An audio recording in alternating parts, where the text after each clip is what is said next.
Good morning, everybody. Well, I'm back live. I didn't think I would be, but I was feeling pretty bad there for a while. Thank all you regular listeners who stuck with us and listened to the reruns that we ran for the past several weeks. Unfortunately, Nancy is got the bug that I had, and we now share the bug. I'm well, she's got it, so Nancy's home today and will not be in, but hopefully she'll be back in next week. Anyway, we welcome you here to the show that will help you buy or lease or maintain or repair your car without being ripped off by a car dealer. That pretty much says it in a nutshell. And we're going to be here until 8, or from 8 a.m. to 10 a.m. Eastern Standard Time. It's 2 hours. We know you're not going to be with us for 2 hours, but we do want you to check in with us when you have time. If you're driving or you're home or wherever you might be, you can call us. And this number is important. You probably don't want to call us right now, or maybe don't need to, but if you got a pencil or something you can write on safely, I'm going to give you this number out, and it will be several times. That number is 877-960-9960. That's 877-960-9960.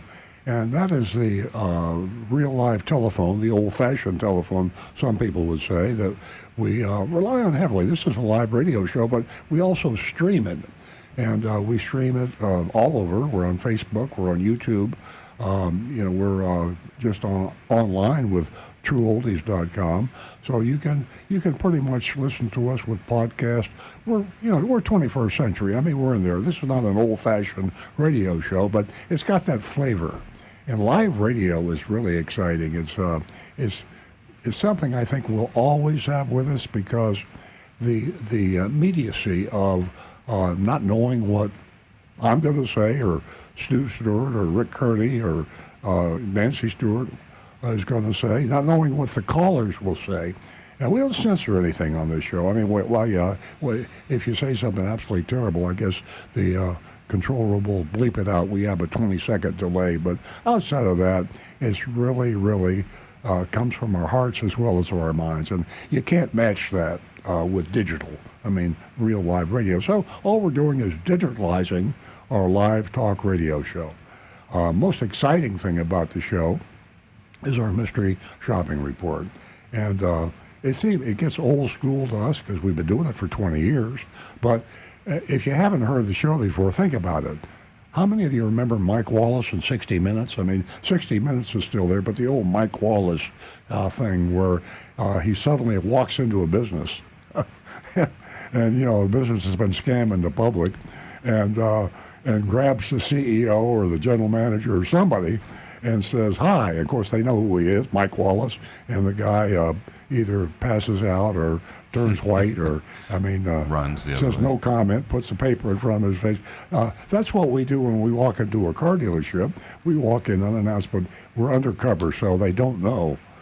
It's Agent Lightning. That's the undercover name for our secret shopper, who just really does a marvelous job. And we go and we pretend to buy or lease a car, and we respond to an ad many times, and we just check all the procedures, the legalities. We find so many car dealers out there that are frankly breaking the law. We find most all the car dealers are violating ethical or regulations that are just morals. Rick says we got a call over there. He's sitting in for Nancy. So whatever I'm doing, we go to you callers. So please call. We won't make you wait, I promise. Good morning to Nancy in Sunrise. First-time lady caller. Hi. Hey, Good good morning, morning. Nancy. Hello, Nancy. Hi. Hey, by the way, when you're finished speaking with us, please stay on the line so our fellow over in the control room can get your mailing details, and we'll have Earl and Nancy get a check out to you for $50 for being one of our first 2 first-time callers for the ladies. Oh, wonderful. That's wonderful. Thank you so much. Okay, Nancy, what's on your mind? I almost thought it was my Nancy, my wife, calling back in because she's homesick. So anything we can help you with, Nancy? Yes, I have a 2010 Toyota RAV, four-wheel drive V6, the limited edition, and I have 120,723 miles on it as of June 21st of last year. So I took it into a Toyota dealer because I got the oil change and some air filters, and they more or less gave the car a once-over. So they came back and told me, excuse me, I needed a part. And I wrote down the part, and they quoted me a price. The part is VVTI Banjo Bolt Gasket. And they told me the price would be $336 plus tax to put this gasket in. So I'm calling to find out if this is a over-the-top price. There's nothing leaking on the car currently, and right now I have about 126,000 miles on it. Well, Nancy, Rick will address the technical part of this. The commercial part of this, I would say, you mentioned the cost of a part. Did they quote you anything on the labor cost?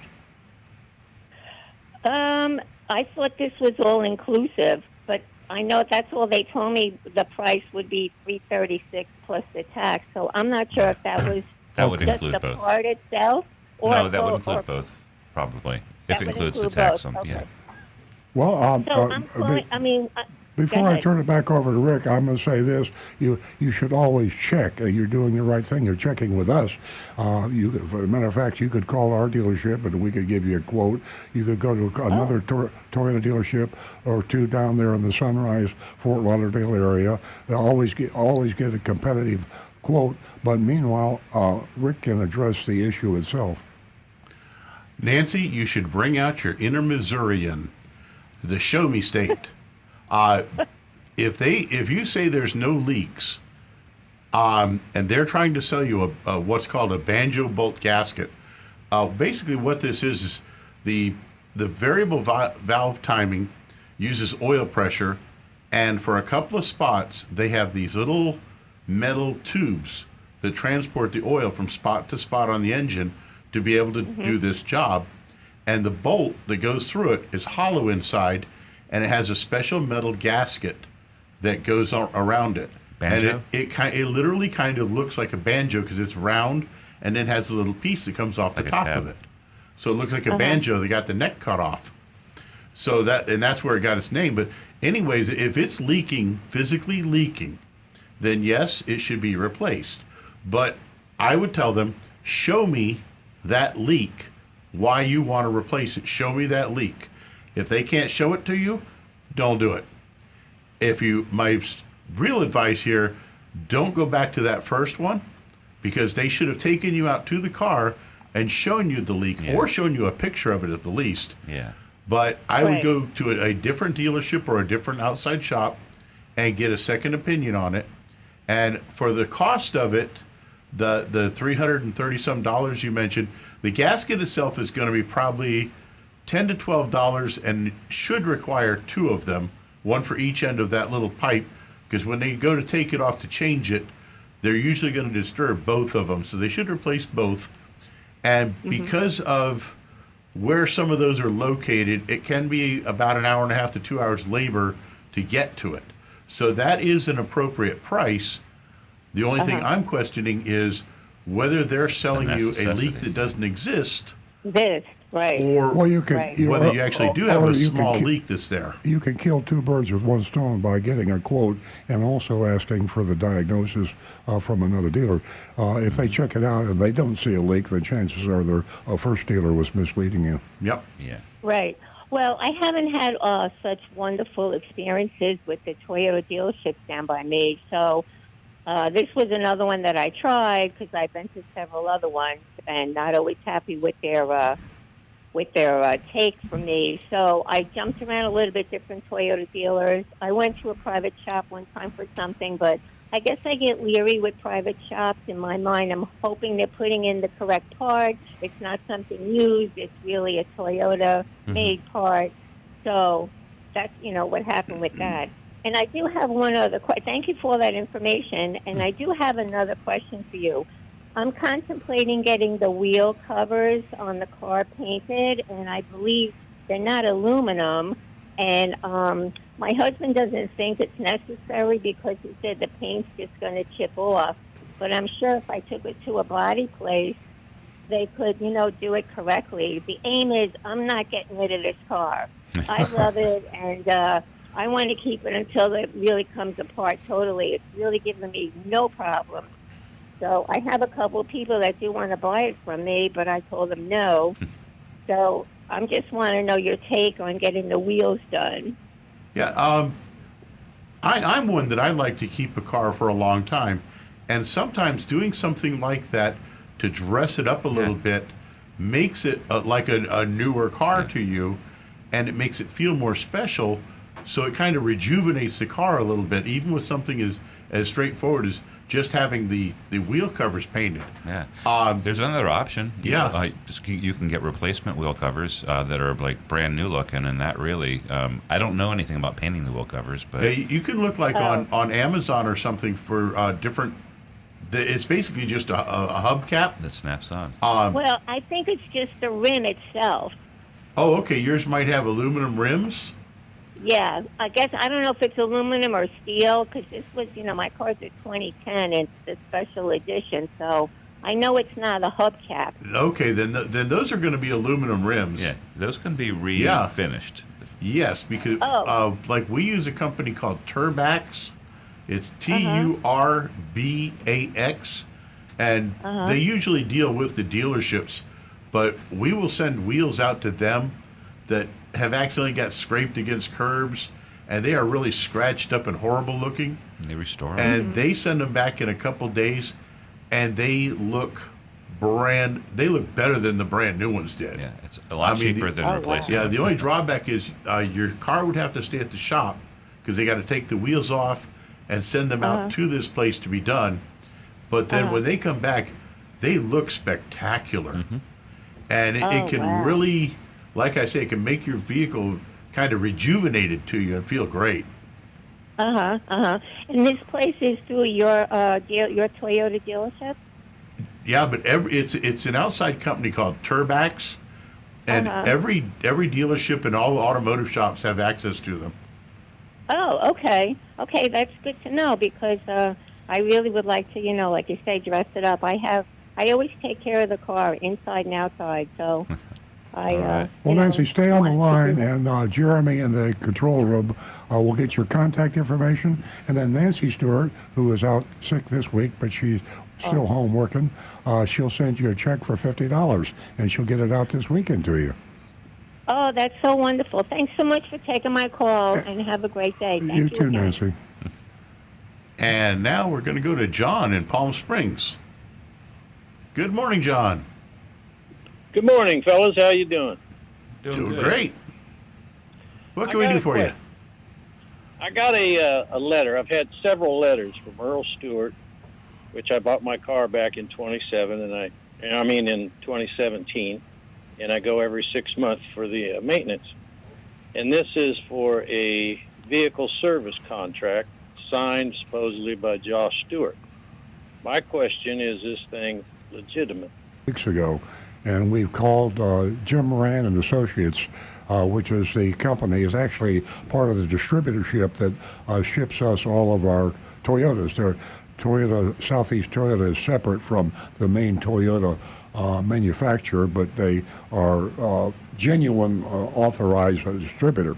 At any rate, JM&A, Jim Moran Associates, does our service contracts for extended service contracts. They sent this letter out without our knowledge and approval, and we've since told them to modify it and change it. Right. Here, the service contracts that are offered for sale are legit. They're the same ones that we approved for sale in the dealership. The language, which use kind of like pressure or scare tactics, like it said something like, you're out of warranty, anything can happen, sort of thing. We would prefer if it just said, just a reminder, you're out of warranty. These are available if you'd like. that's basically the gist of it. But Earl personally told our representative to modify it, stop it, and modified it immediately. So if you got something recently, it was probably already in process. It's hard sell, and we don't like hard sell, especially to our customers. So Jim Moran and Associates, I hope you're out there listening. This is kind of standard operating procedure, by the way, with all extended warranty companies. Hard sell. We don't do hard sell. We think if someone feels on their own that they need an extended service contract, they know how to buy one, right. and we have them available for sale. Yeah, but the good news, it's not like those Car Shield ads with iced tea. Yeah. Well, I went ahead and, like a dummy, I went ahead and talked to the guy. Good. And I bought it. Well, it's a legitimate, fair, fairly priced, well-balanced extended service contract. That's what our criteria is. Make something available to the customer that they can make the choice, not feel like if you don't buy it, something bad's going to happen to you, kind of an approach. Which that was the feeling of that letter. Yeah. Yeah, because when I looked on the internet on this number, 866-224-4950, it didn't have a whole lot of good things to say about that. Well, because it's the same call center that's used by probably hundreds of other dealers that use various, their own style how they market. So. And the funny thing is, I called and I was supposed to get this packet in the mail. I called on May 6th, and I even got emails too from Stu or Josh. And I just dismissed those, but I thought I'd call and see what it's about. Well, thanks to your call, I'm going to follow up with the Jim Moran Associates and find out what the hell's going on, because I told them to stop that letter. If it's still going out, then we'll have to talk about changing companies. So if I get this packet in the mail, is the thing any good if I take it to your dealership? Oh, sure. It's good at any dealership in the country. It's a legitimate extended service contract, and our complaint is strictly with the language and the tone.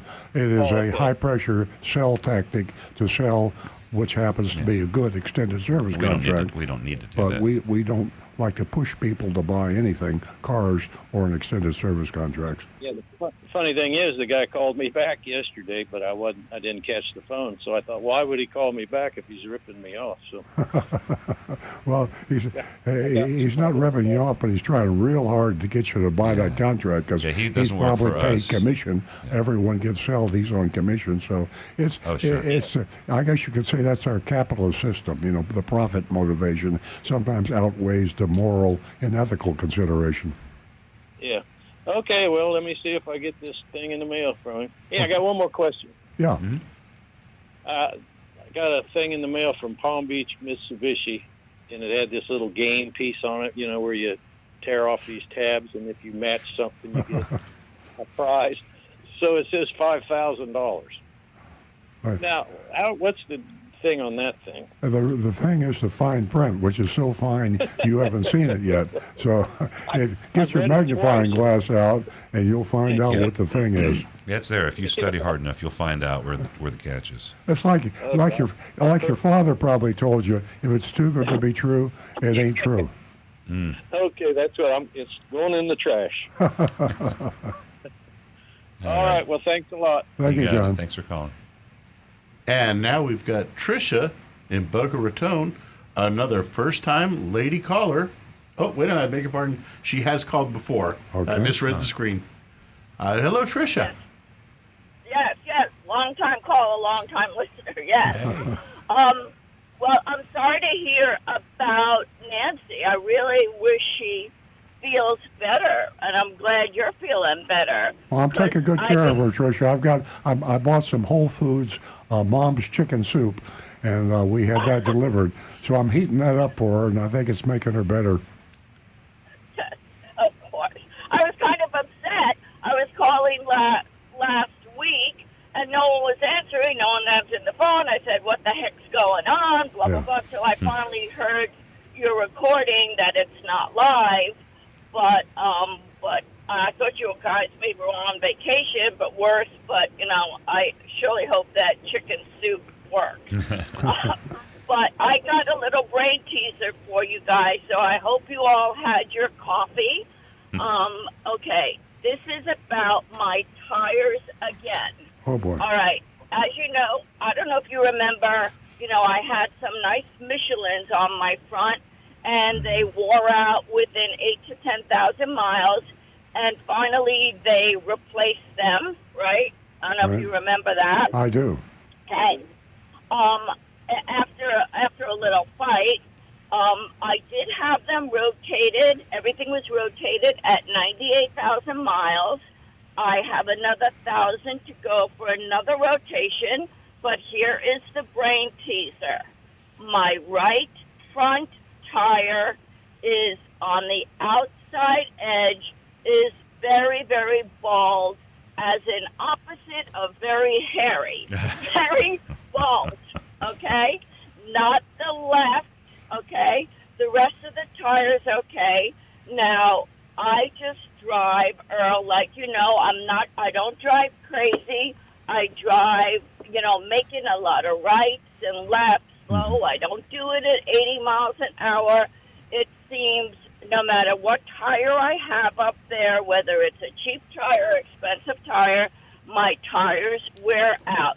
That is your brain teaser. There is nothing wrong with the front of the car. I've had it checked out, and now I'm getting it even rotated, and I'm still having the same problem.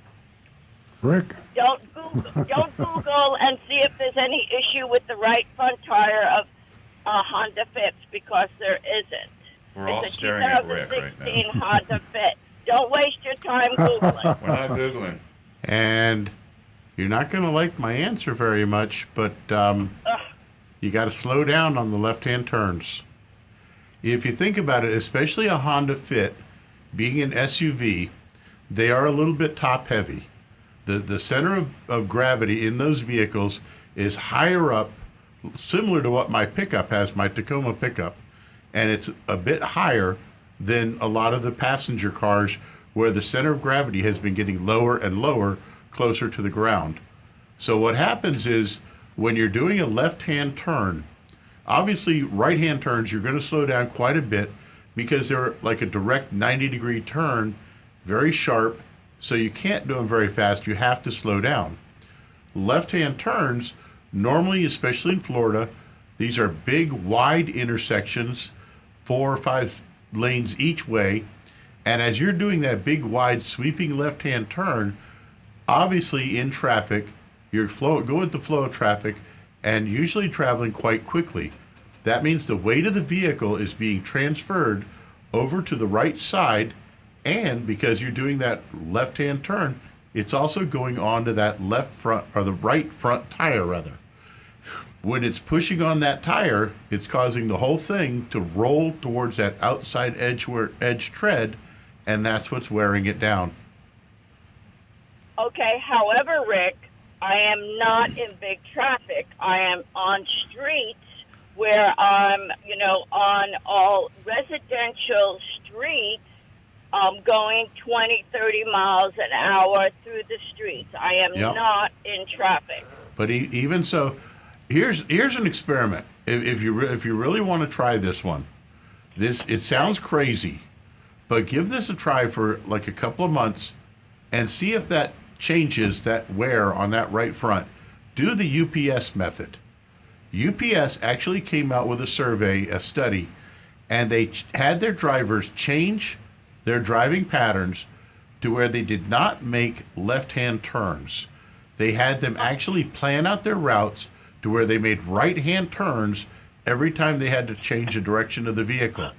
And they found that it increased the efficiency of their routes by not having to stop and wait to make a left-hand turn. But I bet, and just as a corollary, I bet if you changed your travel pattern just for an experiment and made only right-hand turns and had a different tire up on that right front, I bet you'll see that edge wear will not occur. That had to make the UPS drivers madder than hell, and I can't imagine anyone Can you imagine going somewhere and say, "Oops, I can't make a left-hand turn. But I'll I throw gotta down the gauntlet. I got to go an extra 2 miles." But I'll throw Like down the driving gauntlet. on, that like driving that's- on Manhattan. You know, This you is can what's follow the- causing. This is what's causing the wear on that tire, because it's a top-heavy vehicle, and left-hand turns. Well, Tricia, if are you've got putting the weight on it. if you want if you're going to try that, I'd love to hear what happened. But I don't blame you if you don't do it. Thanks, Earl. I don't have a computer. Yeah, go do that. To copy that. It is crazy, Rick. I don't see myself doing that. I would get lost. You're right. It was, I mean, I already put 2,000 That was Rick's miles plan on my all car along. a month. But let me ask you this, Rick. So much for that. But are tires going to wear? I mean, even with that, how could a tire wear out that fast? You know, no matter what. I see top heavy, blah, blah, blah. But it's just, you know, when I did the rotation at 98,000 miles, okay, you know, the tires weren't perfect, but it wasn't bald. I can't imagine even a Michelin, any tire wearing out Okay. that fast. Let's wrap this up. I'm going to try a crazy solution, but not as crazy as Rick's. What if you were to put? I'm asking Rick and you, Tricia. What if you put some chalk around the right front outer edge of the tire, and chalk around the left front edge of the tire, and then at the end of a day or two, look and see which has more chalk. If you covered the entire sidewall of the tire, and you would see that it would obviously wear off more on the right side than on the left. Yeah. Now there's 3 reasons that would cause the tread wear on the outer edges of the tire. One is the alignment is totally out, and that tire, the camber is too far negative, and the tire is literally leaning onto its outer edge. But you said it's been checked and that the camber is correct. The other one is if the tire is being run underinflated, but that would cause both the edges of the tire, the outer and inner edges, to wear because of how the tire would be squishing down on it. And the third one is excessive speed in left-hand turns. Okay, well, how fast or slow should I be going then? I would try to drop it down to 10 to 15 miles per hour going around any turn. Well, that's a lot more feasible than, you know, making right-hand turns. Or I'll tell you what, come by and pick up Nancy when she's feeling better, and if she doesn't scream when you turn left, you're doing okay. Okay, second part of the question. I am due for a rotation in about another 1,100 miles. I want to know if I could push it. I mean, I'm not on wet roads. I'm not on snow. You know, I got another 1,100 before I do another rotation. Obviously, I'm going to have to buy 2 more new tires. Yes, I have to. This one is bald. I'm going to get 2. I'm going to get 2 Michelins. Hopefully they'll last. Hopefully I'll go slow. Hopefully if they wear out too fast, they will replace them again for free. I don't know if they'll do that, but I'd like to know if I could push it for another 1,100 miles. As long as you So my don't next have rotation. as long as you don't have cords coming through, then if it's a smooth surface, you don't see any like little Well, it's blister 2/32 effects, of an inch, right? It'll be fine. As long as it doesn't go down or below 2/32 of an inch. Yeah. Well, I don't have a way to measure that. I guess Well, that's, you know, I just- any service department can measure that for you. right. Right. Well, it's bald, so I don't know if they can measure anything. Yeah. Okay, listen, Okay. Tricia, we got to go. Thanks very much. We're dying to hear what happened, so call us next week, please. All right, well, no, I'm replacing them at 1,100 miles. I'm getting 2 more new ones. Okay. Well, call All us right. anyway. We like Okay. you. Yeah. Well, Call us thank anyway. you. And, tell Nancy I hope that chicken soup works. I will. Thanks, Tricia. And now we have Lane in Fort Myers. Good morning, Lane. Good morning. I'm thinking, or I'm trying to push my friend into purchasing a new car. right now we take long trips from Fort Myers to Missouri to Virginia, back to Fort Myers, and we're driving in a 1999 Lexus LS 400. And it's a beautiful car, Yeah. 156,000 miles. I mean, the car is spectacular. But everything on it is old. And like, I think it has the original hoses on it, and it has original this and original that. And I'm just concerned about driving that sort of distance in a car that old, where if you break down, getting parts would be a real treat. But in any event, I was trying to convince her that we need to get something else, because we're carrying an animal in the car, a cat. And, you know, if I'm on the road and I break down myself, who cares? I can take care of myself. But with pet. an animal and my friend in the car, it's not fun. But I'm looking at the Toyota 4Runner, and I'm saying to myself, could we carry? And she's also talking about getting a dog now, too. So it may be two animals instead of one.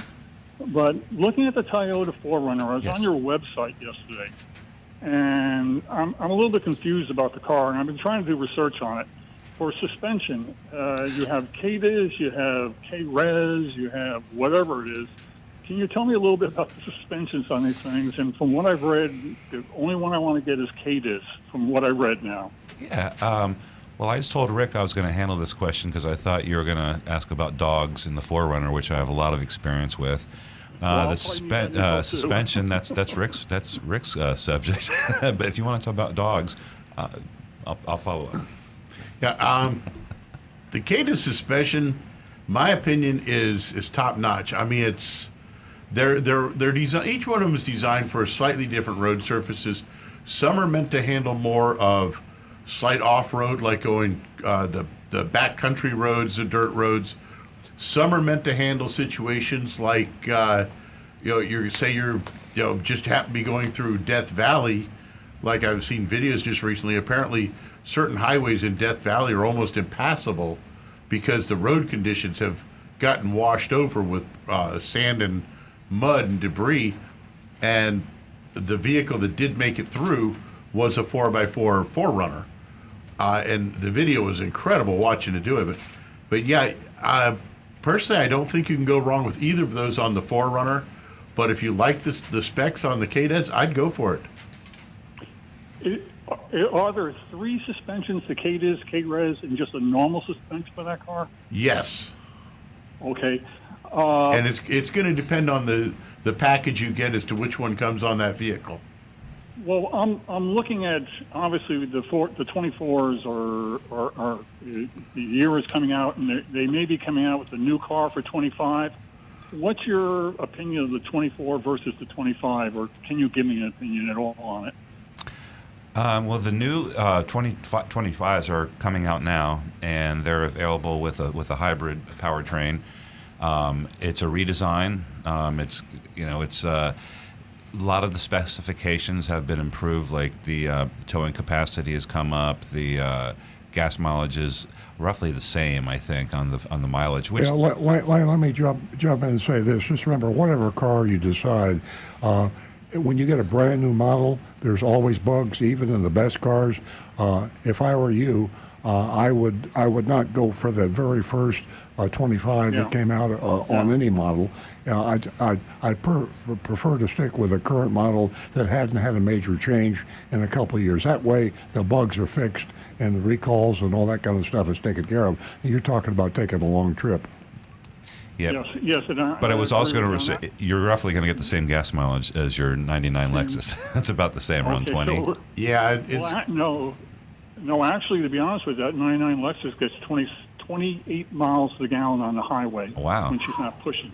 Wasn't it? It was And wow. That's great. That's using pen and paper at every fill up and figuring out what the mileage is. Okay. That's the way to do it. 16. Well, your gas expense is going to go up a little bit then. Yeah, but Even with the you said hybrid. For carrying animals, it's good to carry animals in that vehicle. Yeah, I have 4 dogs, and for about 3 years I had the current body style 4Runner. I took them around, and now I have a Sequoia now, but they were great for keeping hauling the dogs in around. And you have a cat, so there's plenty of places for them to crawl around and hide and hang out. Well, this one we got to keep it in the carrier because the cat is a I is a forgot. wild I had cats a long time ago. They don't like the ride. Well, my last part of the question is, looking on the web and everything, it says, oh, when you're buying this car, you should use a broker because you don't want to go direct to a dealer because the dealer is going to take you over the mountains. And that I should be looking for a 5 to 8% off MSRP. And I hate to ask this question of a dealer, but what's your feeling about this? Lane, are you a Costco member?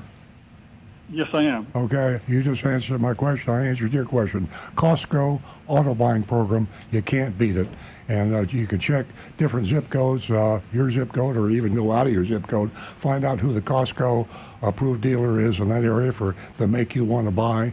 And that will be, if you go through the process and follow the instructions in the Costco auto buying program, if you follow those, you'll get the lowest price you'll ever get on a new car. Oh, super. Yeah, we have with Costco, for our dealership, every dealership has to sell it for the lowest price that they would sell it to anybody else.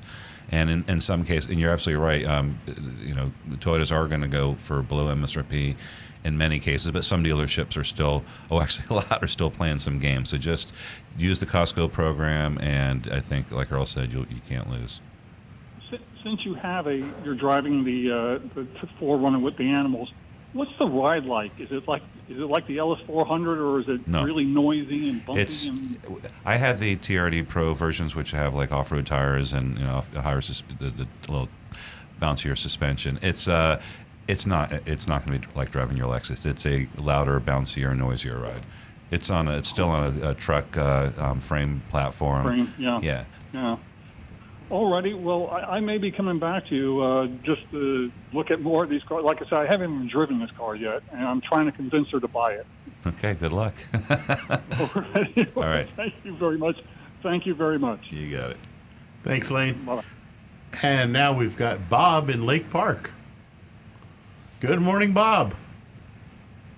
Good morning. Happy Memorial Day weekend. Thank you. Yeah. I hope Nancy feels better. Thank you for that, too. Thank you. I saw something interesting. Nissan has a 92-day supply of cars, and they sent a letter out to all their dealers giving them permission to advertise the cars at 10% below invoice. Now, I was wondering if you ever saw anything like that before, and what's the difference between doing that and just the manufacturer giving you a rebate? Well, that's an interesting point, a very good question. It brings to the spotlight a fact that most people don't understand. The invoice on a new car from any manufacturer is packed with quite a bit of profit. And most cars, for example, before COVID, when we were selling Toyotas, most of our Toyotas, about 2/3 of our car, the actual transaction price was below invoice. So there are certain models that if you pay invoice, which people think is the cost of the car to the dealer, if you pay invoice, you could be paying $3,000, $4,000, $5,000 profit. The more expensive the car is, the more that profit is. Yeah, and it's a conspiracy, and I know that word is thrown around a lot. But I believe there's a conspiracy between the manufacturers and the dealers, their organizations, to build this profit pocket into something called an invoice. Anybody you ask what is an invoice, you say that's what something costs. An invoice on this, invoice on a TV set, invoice on a refrigerator is what the dealer paid the manufacturer. Invoice on a car is not what the dealer paid the manufacturer. The dealer kicks back, or the manufacturer kicks back thousands of dollars to the dealer under the table, off the radar, so that you, the customer, never know about it. So when this manufacturer that you refer to authorized their dealers to sell the car $2,000 below invoice, they were advertised the car at $2,000 below invoice. They were doing one thing. They have a lot. The other part of the conspiracy, I know I'm rambling here, the other part of the conspiracy is that Honda and some other manufacturers won't allow a dealer, and even Toyota will not allow a dealer to advertise a car below invoice. And that is price fixing. That is telling the dealer he has to charge a higher price when 2/3 of the transactions he actually makes at this time in history, not this time, but before COVID, 2/3 of Toyota dealers' transaction prices were below invoice. Toyota says you can't advertise a car below invoice, so he's making you advertise a car at a higher price. And there's another aspect to this crime. Nissan's concerned about their 92-day supply of vehicles in the lot, and they're telling the dealers, okay, you guys lose money to get rid of them. They're not doing rebates. Well, maybe they are, but they're asking the dealers to take the hit. Yeah. Right. I get it. That's a long answer, longer than you wanted, I know. I just wanted to say they opened up the new DMV on PGA Boulevard. Yes. It's gorgeous. Beautiful. I can't wait to renew my license. Beautiful building. They went from 25 employees, which they had at the courthouse. They now have 40 employees, and they do take walk-ins, but you have to go after 4:30. It's really nice. It's a big, airy thing. I remember it used to be a shack that you had to wait outside in line in the heat, and now it's a big glass lobby, and it looks great. I got a suggestion for you. If you go to the DMV in Stewart, I know it's a long drive. They're nicer people. It's a smaller place. There's no hustle, no bustle. You get in, you get out. And so if you don't want to fight the big city DMV, go to the one in Stewart. Yes, I've heard that. I've done that. People have told me that before. That go up to the next. Yeah. Up the. Now they did, and during COVID, they stopped, and I don't think they went back because we just tried to do this with my daughter. And COVID, that you had to be a Martin County resident, and I think they haven't changed that because my daughter was not able to go there for her driver's license. Glad you told me. Yeah. That's interesting. That must be my granddaughter. Huh? That must be my granddaughter. That is your granddaughter. Yes. I have a quick question for Rick. He had said something about using axle grease on my corrosion problem for the batteries, and I was wondering, I have some of this Permatex that I used on the lug nuts. It's anti-seizure grease. Would that be the equivalent? It's going to be similar, but I personally kind of hate the anti-seize Permatex, even on the lug nuts, simply because, first off, on lug nuts, you're taking a chance that lug might not get torqued properly, and that could lead to an issue of the wheel coming off. The other sort of it is that stuff makes a mess and it gets everywhere. Axle grease is something that you can wipe it off with a couple of paper towels. Permatex, you're going to use 3 rolls of paper towel, 17 cans of brake clean, 4 gallons of Windex, and enough elbow grease that you don't ever want to do it. It's messy stuff. Messy. Okay. All right. The other stuff is simpler. And I wanted to thank John at Palm City. He had chimed in about those little donuts to go over the terminals, and I did see them on Amazon, and you could buy them for less than $1. 2 of those. So Yep. Yeah, he's a fellow Queensite. So I want to thank John from Palm City for calling in. Well, you got a wonderful weekend. I hope Nancy feels better. And Thank you, Bob. week. Okay. Bye-bye. Bye-bye. Thank you much. And those call-in numbers, by the way, folks, 1-877-960-9960 to speak directly with us, or the text number 1-772-497-6530. You can forget the one. Okay. That's right. However, next we are going to Marty in West Palm Beach. Marte. Good morning, Marty. Sorry we missed you Morning. last week. How are you? We're good. I've got a quick question, I guess would be for Rick. My Toyota Crown, which is very nice, runs nice, but I'm not getting the advertised mileage on it. So I want to know, is there anything I can do to get it, or why am I not getting it? Only take right turns. Well, Yes, I can do that, or just leave it in the driveway. Take the brick out of your shoes. Yep. It's going to come down to real world.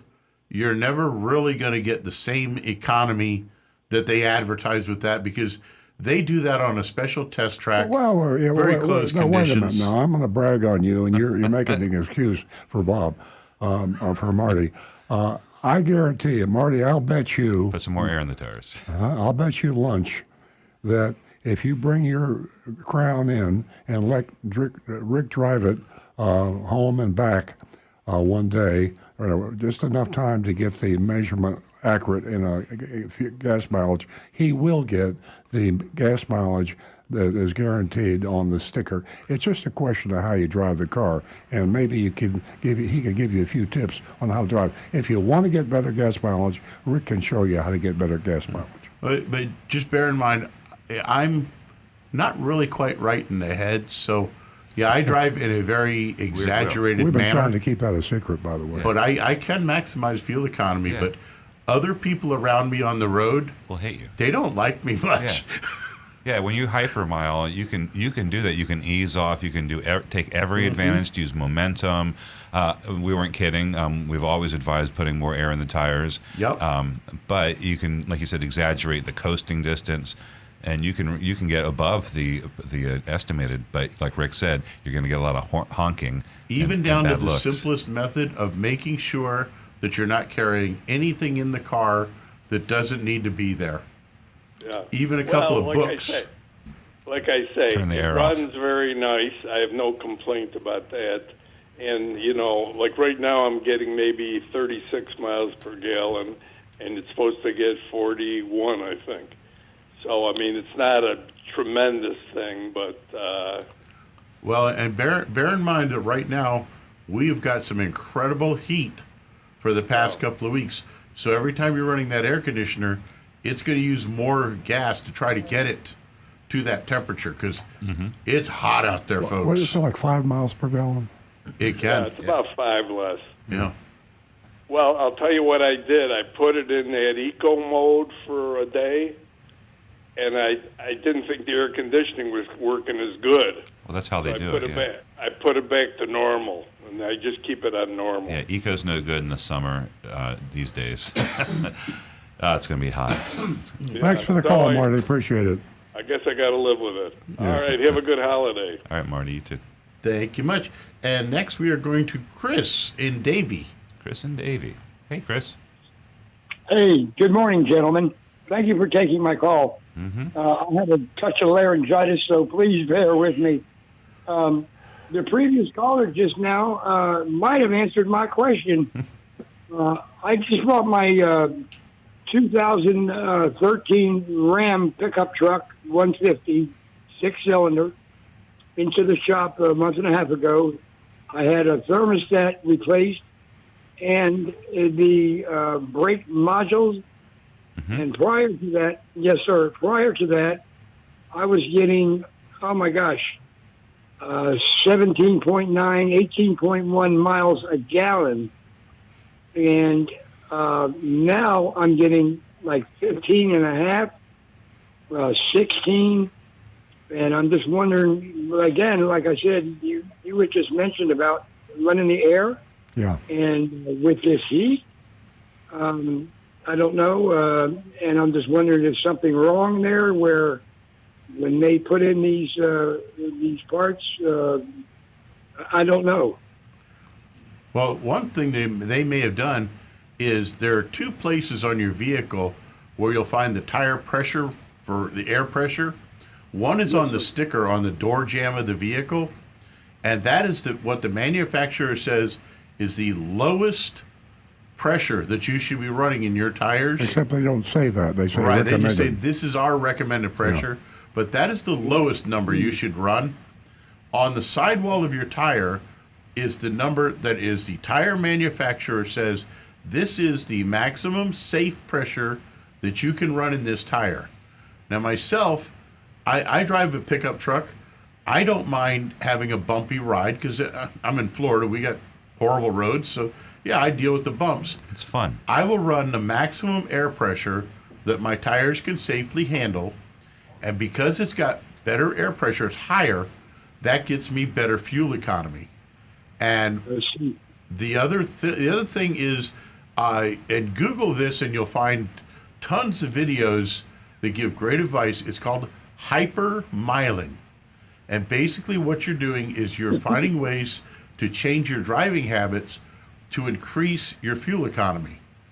And of course, again, I'll say the number one method is take a look at your vehicle and everything that's in there that you can get out that takes away 1 ounce of extra weight is going to get you a tiny little bit of fuel economy better. So everything you get out of there that doesn't have to be in your vehicle, you're going to get better fuel economy. I see. But Wow, yeah, running that's the pretty AC cool. is going to get you.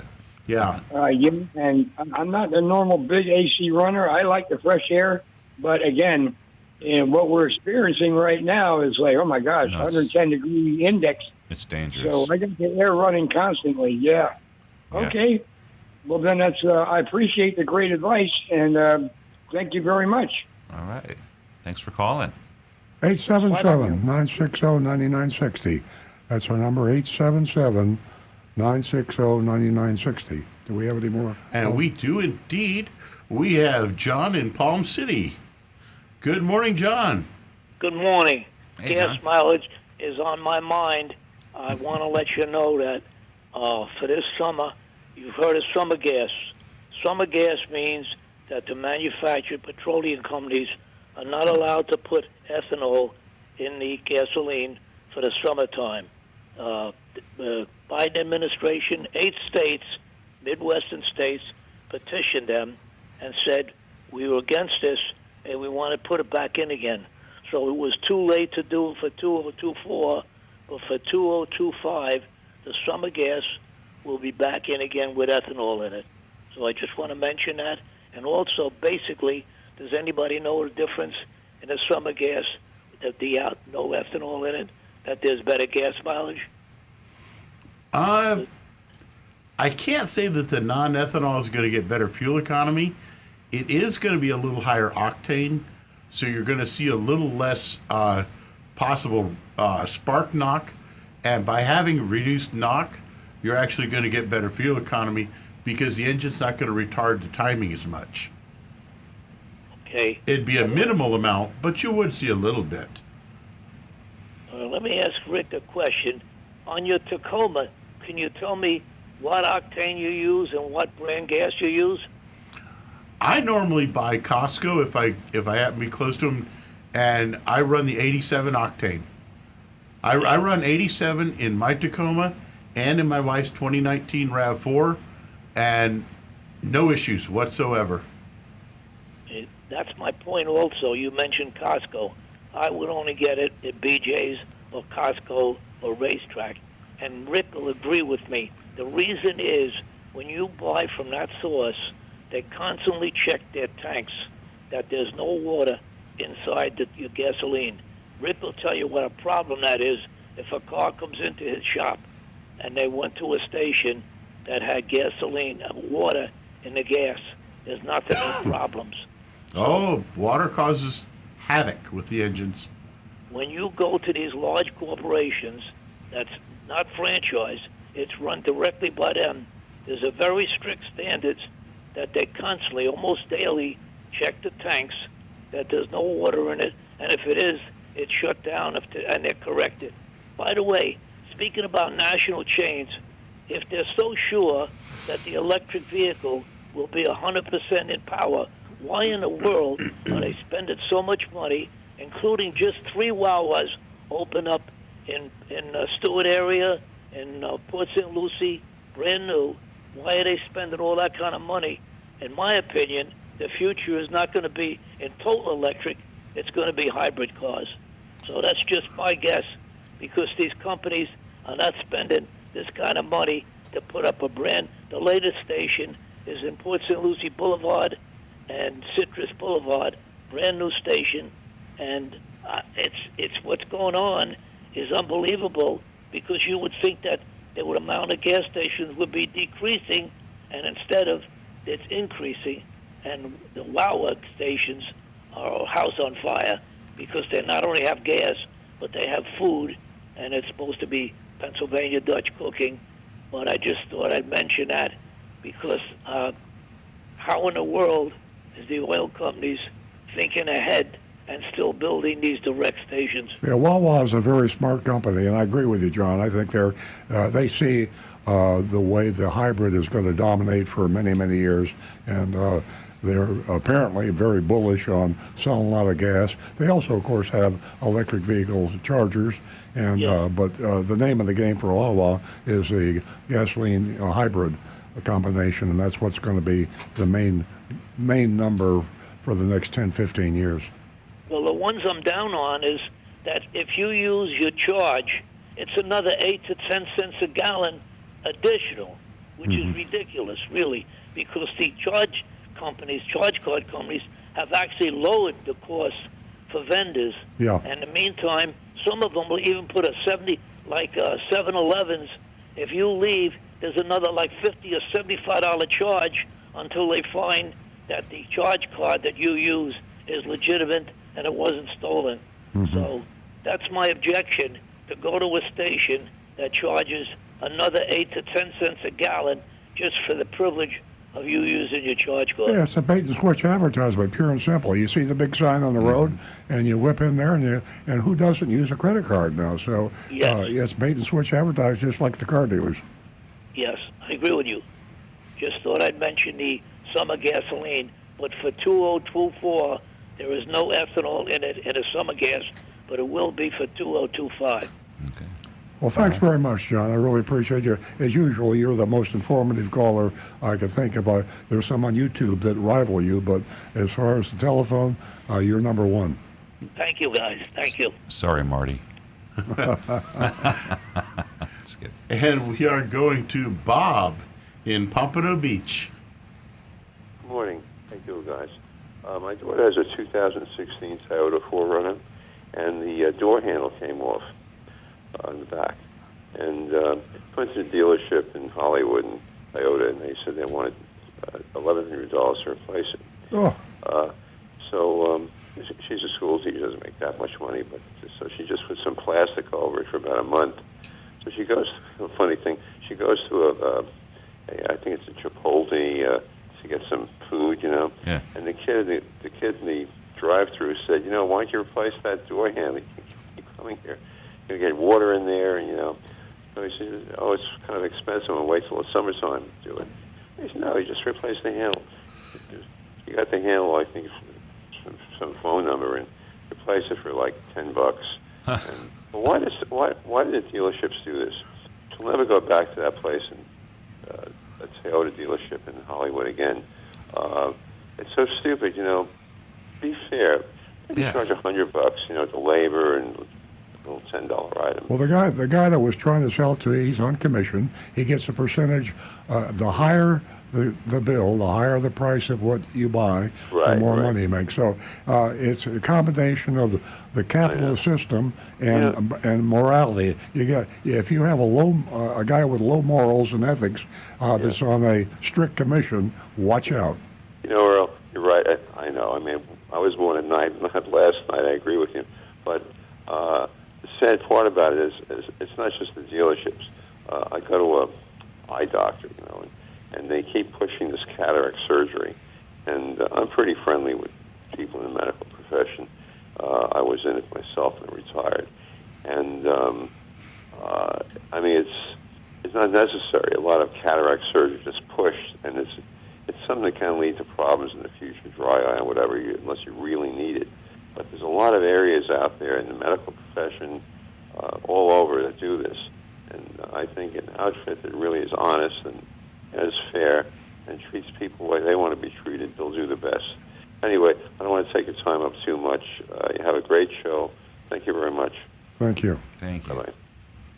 And our next caller at 1-877-960-9960 is Jersey Mike. Yeah, how you doing there, Earl? Hey, Mike. Hello, Mike.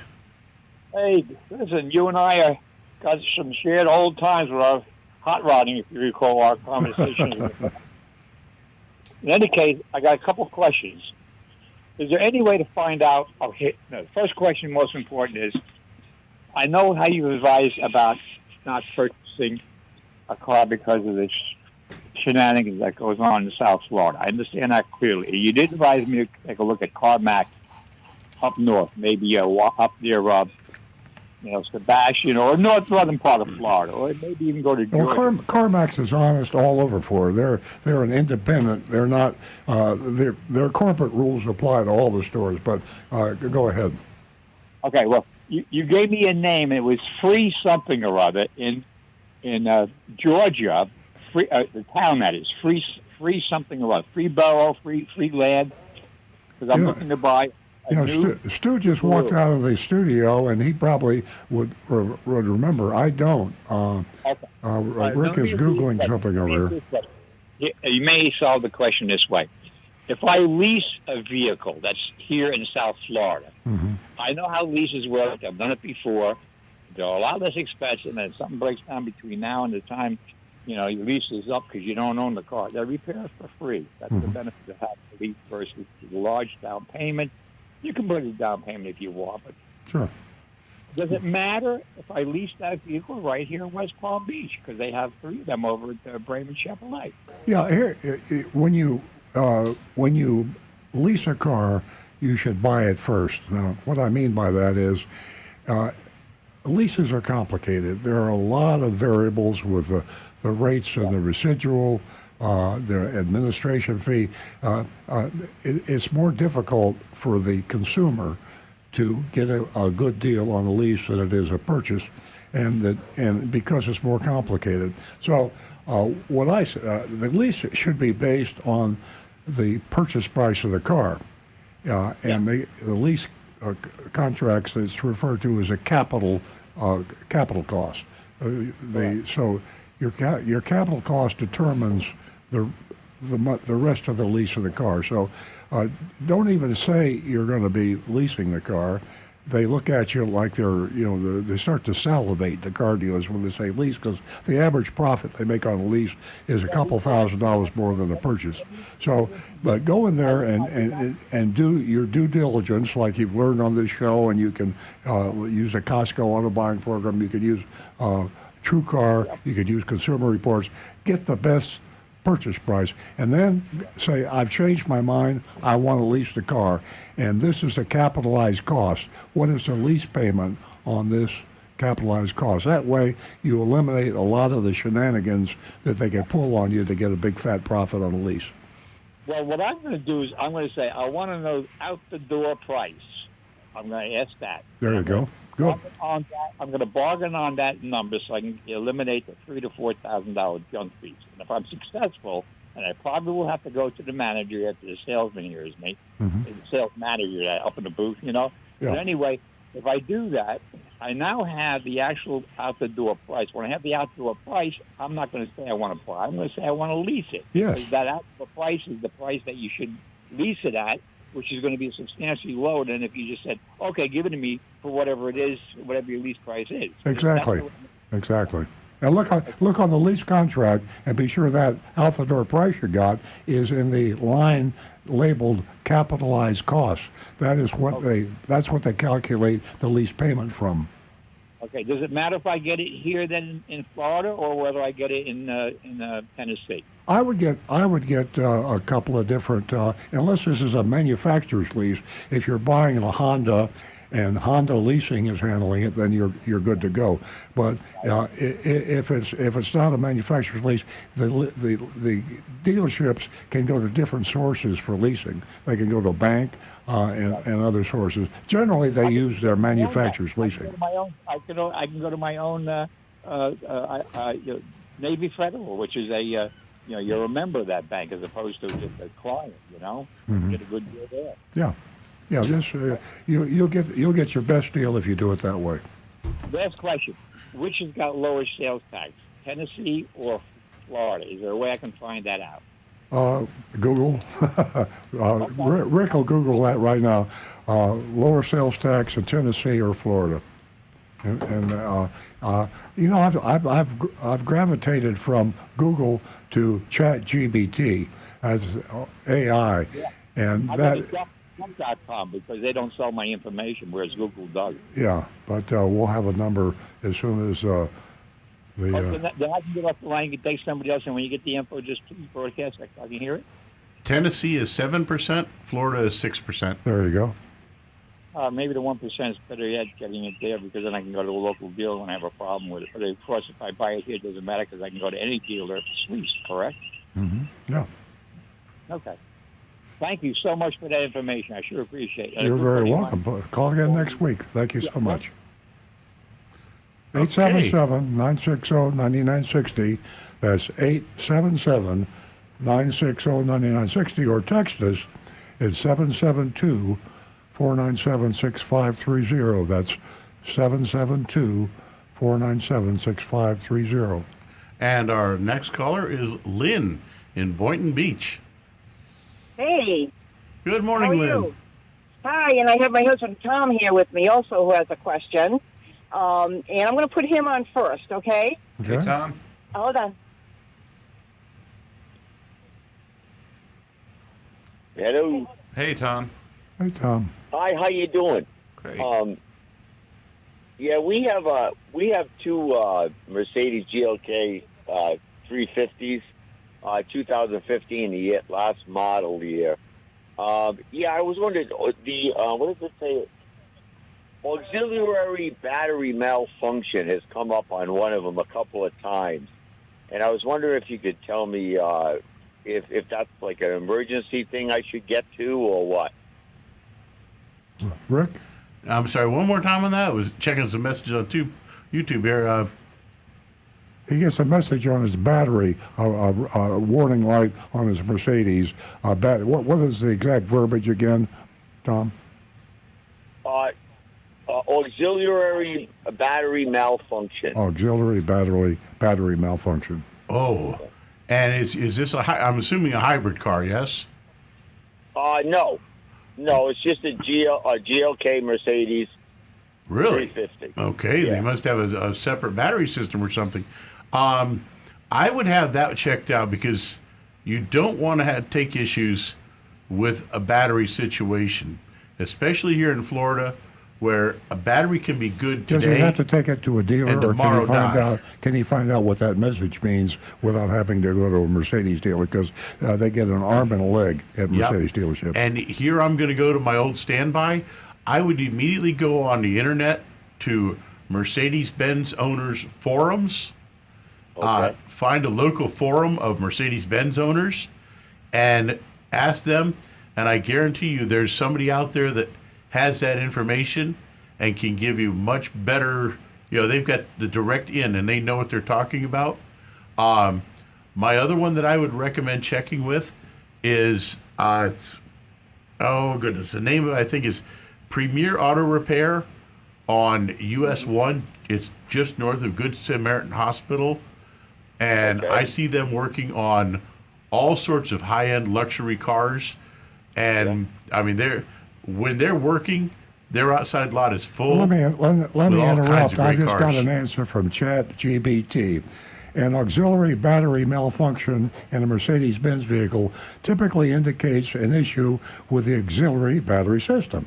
This smaller battery is used to power various electronic systems when the main battery is not in use, such as during engine start-stop operations, running certain electrical components when the engine is off, or in hybrid models supporting the electric motor. Common symptoms of an auxiliary battery malfunction include, and I'm not going to go on and on, but this gives you more than you want to know. I don't trust ChatGPT, And just so you know. it gives you everything the dealer would probably not know, and if he did know, he'd charge you Along with some $1,000 diagnostic charge. I'm along with exaggerating. some AI hallucinations as well. Well, this just in from Donovan. He says Mercedes has a second auxiliary battery that's usually in the trunk on many models, and when it dies, it'll give you that message. He says not serious, but it should be replaced. He says although some models that battery is located under the rear seat. See, Donovan is better than ChatGPT. They cut to the chase. So check the battery in your trunk. Very good. All right, I appreciate it. Thank you so much. Also, my wife had talked to your wife a few times, Nancy and stuff, and they about dogs and stuff at the Big Dog Ranch. But we go down to the inlet down in Boynton Beach every morning, and last week we were sitting here and a green Jeep, a literal Jeep, was in the water going out the intercoastal. Luckily, I wasn't floating. Luckily, I wasn't the only one there, or I would have figured Thought you maybe hallucinated. just an age-related thing, you know. Was the Jeep floating out, and were people yelling help, or was it actually moving as if Yeah, it was moving. It was moving, but he was going into the ocean, and I didn't see him after that. So I don't know. I have a little boat. I was going to go out and see if I could grab it, you know. Now, all right. Well, listen. Thank you very much for the information. You're very welcome. I appreciate it. Okay. And hold on, my wife wanted to say one thing. Right. Okay. Hi. Hello. Hi, this is Lynn. Hey, Hi, Lynn. I also wanted to say that right now, coming down the road in Boynton Beach here, we saw this thing coming at us on the road, and it literally looked like a yellow and white egg. Okay, driving like a tri-electric.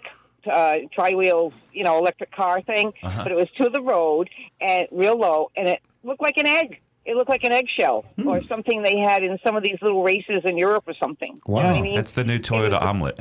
the omelet. All right, I love that.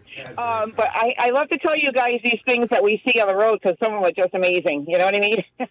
It is. But all right, thank you so much for all the information today. Really appreciate that. Thank you, Lynn. Okay. I Thanks, have guys. seen some power boats that getting out in the ocean. They're running out, but they look like a sports car. Yeah.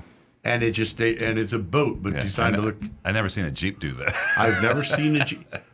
Now, hey, they had the Amphicar. Maybe they got an Amphi Jeep now. A Jeep doesn't seem very aquadynamic to me. Yeah. Okay, and we now have a first-time lady caller, Gianna. Gianna, when you finish speaking with us, stay on the line for Jeremy, and he'll get your mailing information so Earl can get a check out to you. But you just won $50 for being a first-time lady caller. I'll tell Nancy, and Nancy will get the check out. There you go. Hi, Gianna. Hello. Hello. How you doing? I'm doing great, but my name isn't Gianna. It's Donna. Oh, Donna. I'm sorry. They typed in Gianna here. That's Jeremy's fault. I'll answer to anything. Well, good morning, gentlemen. I have a question. I recently bought a brand new car down here in Florida, and I'm going to be leaving it here for the summer.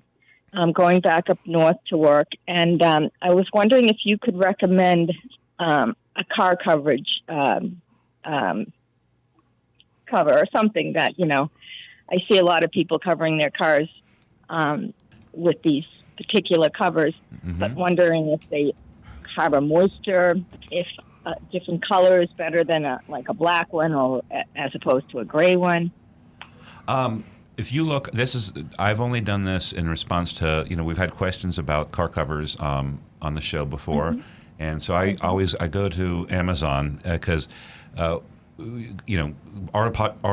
parts stores stock these, dealerships stock them, but you're going to get a better deal by getting it from just a well-regarded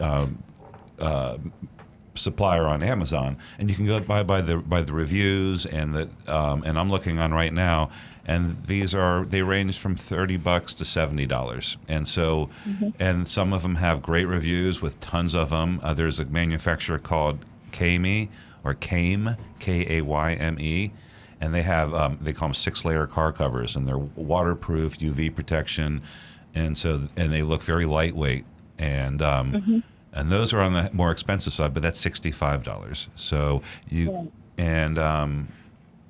let's see here. The good ones look like they're in the $60 range, and I would just go on Amazon and order it. You could get one tomorrow morning. That's great. I did see one. I even saw one that was 10 layers. I figured maybe more layers is better, but yeah, I mean, there's some big name ones too. Like Armor All makes their own too. We're not a fan of Armor All's spray products, but this looks like. But they're also actually, I'm not a fan of this one because this is a sponsored one, and it's $80. That's the most expensive one I've seen so far. Everything I buy on Amazon, I buy Amazon's best recommendations. Yeah. And they're pretty reliable. They go through it. That's what I they do too. consider price, quality, Reviews. Deliver the whole 9 yards. Every now and then I get burned, but 99 times out of 100, Amazon recommended is pretty good. Yeah, and you can return it if it's no good. Well, thank you very much for that advice, and we'll be doing that today. All right. Good luck. Thank you very much. Thank you. Thank you. 877-960-9960. That's 877-960-9960. And we are caught up at the moment. Wow. Oh, good. My goodness. I can't wait. That was a busy morning for phone calls. That sure was. 9:20. We messed with everybody's head with not being on the air. We have Marty's asking us questions when we're not there. Roadrunner Steve graded our mystery shopping report last week. Again. Hey, that's great.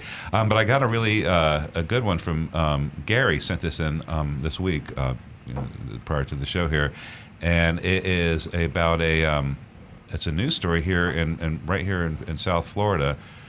A woman who was killed last year in a car wreck because the vehicle that she was driving had a counterfeit airbag in it, and it exploded. Like a grenade, detonated like a grenade, and shot metal and plastic shrapnel throughout the vehicle cabin. Her name was Destiny Biassi, and she was a mother, and she bought her vehicle from Drive Time. There's a lawsuit going on now. They're suing the manufacturer, the seller. There is a manufacturer of these airbags that. You have the same information here, because I know this is a topic that Earl is paying a lot of attention to.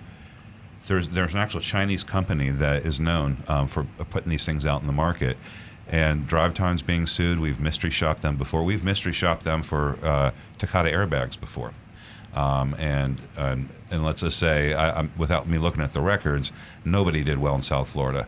Nobody was checking. So here's a real world example of something that happened in our backyard, with a local seller of used vehicles who didn't do the we don't know what they did because we didn't in this situation. I don't think anybody's checking. I think this uncovered a really, really dangerous situation that needs to be addressed. So yeah, it's scary. The message is, if you're buying a used car or even any vehicle that might have had an airbag replaced, you need to get verification that was a certified, qualified, NHTSA-approved airbag, because apparently there's a thriving market out there for putting in cheap counterfeit airbags. Here's who's being sued in this. It's Mannheim Auto Auction, where the car was bought. This is Mr. Reliable. They're the big, almost only the wholesale auto auction in the airbag. Right. As Stu said, the dealer, Drive Time, is being sued. And Jumbo Automotive. Let's say Drive Time bought the car wholesale, sent out Jumbo Automotive to do the airbag replacement, and they didn't. Not only did they use. If I was having my car repaired, I don't think I would choose a collision center called Jumbo. Right. Well, not only did they put the counterfeit airbag in there that was sold to them by Gillen, they also failed to repair the seatbelt pretensioner, which is the thing that tightens up and keeps you in place. So it was also a faulty position, and so it was a big mess. But what did it was that counterfeit airbag. Yeah, when we heard about this, we were establishing a new set of policies, because now when we buy a car at the Mannheim Auto Auction, we buy a lot of cars from Mannheim Auto Auction, we're going to have verification that the airbag, if it's been replaced, is a real airbag. And the same thing when we trade a car in from a customer. The whole thing is kind of like a duh.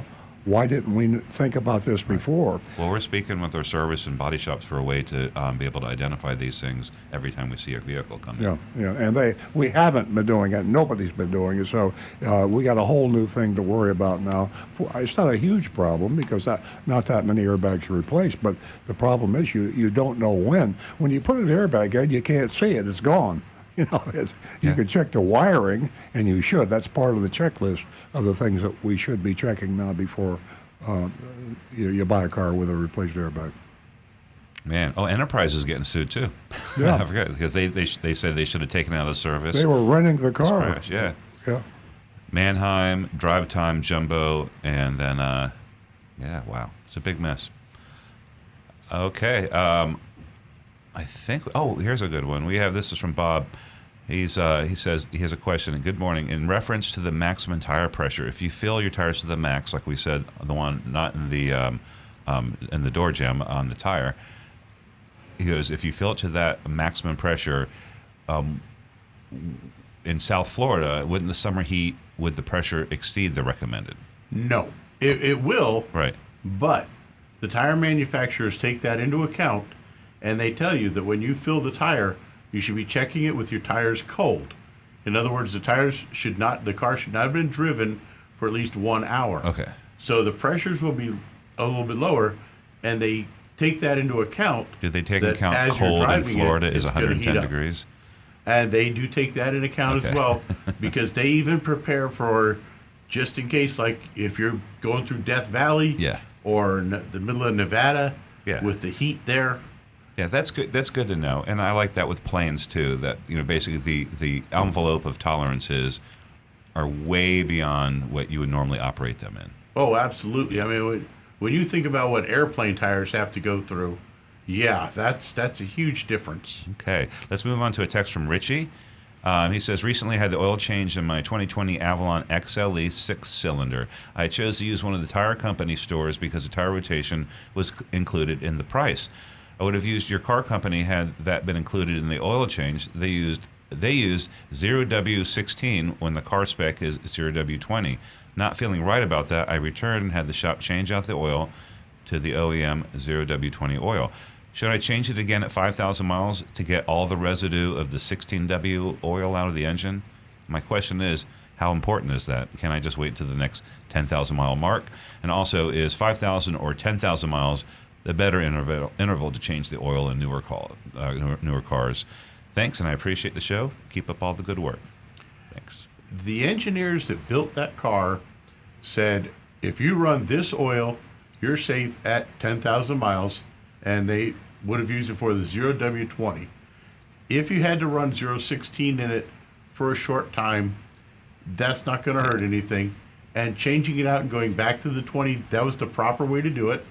Obviously, that gets the shop should have done the job correctly, and they goofed up. So, but no, I don't see a reason to change it again early. Yeah. I'd say you traditional oil in, and it was a mistake. If it to be drained out, put the synthetic in, it's not going to hurt anything. Well, that one, I'd be a little more nervous if you were running a thicker oil. No, I'm saying draining it out, right, and then replacing it. But what I mean is, if your car called for 0W16, and they put a 5W30 in it, I would be a little more upset along the idea of, let me run it for 1,000 miles, and then or 2,000, and drain it back out and get it out again, because that thicker oil is more likely to cause issues than the thin oil. Gotcha.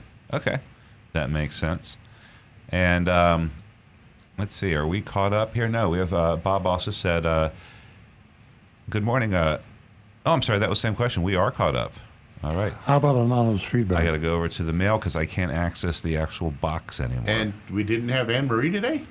Anne-Marie, I think, is mad at us because we were off there. I'm going to read anonymous feedback because it's something I was talking about before the show started. This came in last Thursday. A question for Earl. Does your Tesla have the latest version, FSD 12? I heard it's exponentially better these days. Now, this is the new autonomous driving. And when I came in the studio this morning, I was talking to the gang about the fact that I have switched on autonomous driving on my Tesla Plaid for the past couple of weeks. And everywhere I go now, I'm using autonomous. And I was going to be talking this morning about how amazing it was. Not only is it safe, I'm thinking to myself, but it's also a better driver than I am. And I hate to say this, but it actually drives faster than I do. Rick mentioned earlier about he gets a lot of people yelling at him because he lays back, he doesn't, people like to pass him. He's trying to get good gas miles. I have my idiosyncrasies when I drive, but my Tesla Plaid with the new software is amazing. It gets me places faster. It takes routes that I didn't see. And was this the new software that almost killed you coming off I-95? Well, that's what I'm getting to now. Okay. I'm sorry. You're getting ahead of me. You started. So I'm getting ready for the show. So, Nancy's sick. She's home. I said, okay, I'm going to the studio, of course, on Autonomous, because I'm going to talk about how great this new Autonomous is. On the way to the studio, it's running just fine. I passed and this is South Florida, on alternate A1A, there's a community called Admiral's Cove, and they have a stoplight out there, and I'm on alternate A1A. Long story short, my Tesla Plaid on Autonomous ran the red light. And I was on top of it. I didn't override the Autonomous because I saw that it was going to be okay, and I was there on watching it. Did your Tesla run away from the cop too? I didn't have to find out, fortunately. Now, I'm thinking to myself, why of all the subtle great things the autonomous Tesla was doing, why would it do something stupid? Like I saw the red light, everybody saw the red light. Why didn't the Tesla see the red light? It dawned on me, Elon Musk, if you're listening, it was around 7:30 in the morning here in South Florida, and the sun had risen at 6:28 this morning. Sunrise was at 6:28, so around 7:30, as I'm heading south, the sun is on the east, and it was right in the eyes of the Tesla cameras. I had my sunglasses on. I had the sunshade pulled down, so I could see very, very well. Because I had a human being, I pulled my sunshade down, and I could see the red light. The Tesla camera could not see the red light, and it ran it. In other words, a life-threatening defect. So, Elon, if you're listening, please make note of this. Now, there's one more incident. There's a small clover leaf area that I get on I-95 off of alternate A1A. So I got on I-95, and I get off at the first exit, which is North Lake Boulevard, to go to the radio studio. Again, now I have that sun blazing in my face, but my eyes are protected. I got my sunglasses on, and the Tesla should have made a right-hand turn to get onto North Lake Boulevard. Instead, the Tesla turned on the left turn signal, and I'm looking in my side view mirror, and the Tesla is getting ready to pull in front of a car that's coming up on me fast on my left. Again, the Tesla cameras were blinded by the sun at that particular angle. I overrode the Tesla Autonomous. And how is the struggle against that? Is it easy? It was pretty hard. I had to yank. You have to fight them. I had to yank the steering wheel pretty hard, and they yanked it out, and I was fine. So anyway, there's for you Tesla owners out there, especially the ones that have the autonomous feature. If you could call or text, or we'll stay in touch. I need to get that message. I get a little message on my display screen on my Tesla that said, "Why did you take it off autonomous?" But when you're on I-95 doing 75 or 80 miles an hour, you're not going to be using the why I took it off autonomous. No, you're not doing a survey at that point. Yeah, not doing a survey. So. It's interesting because those are the type of situations I don't think it should be an easy decision. Your Tesla knew there was an intersection there, and it knows there was a light there, okay, but it didn't have good information. But it made a very bold move without good information. I was too fast on that. It actually hesitated back and forth a couple times. Oh, so it was trying to figure something out. Yeah, it was. When you were telling the story, I was thinking what a human would do. Because you go, I know there's a light there, so you're not just the camera that stares. You squint, you move, you're trying to figure out what's going on. So your car did that. To be fair, it would have, even if I was not paying attention, the way it jiggled a little bit, you would have alerted you. It was thinking about something. And also the second fatal error, it jiggled a little bit. So again, if I wasn't paying attention, which I was, I would have been able to take it. But the bottom line is, it is not ready for production yet. It needs to be. It needs to be watched carefully. It's getting ironed out. But it is immensely better than the old. I mean, I'm telling you, when it works. It's scary. It's good. It's scary good, Yeah, I want to try one out with the new, or maybe I'll try yours. Yeah.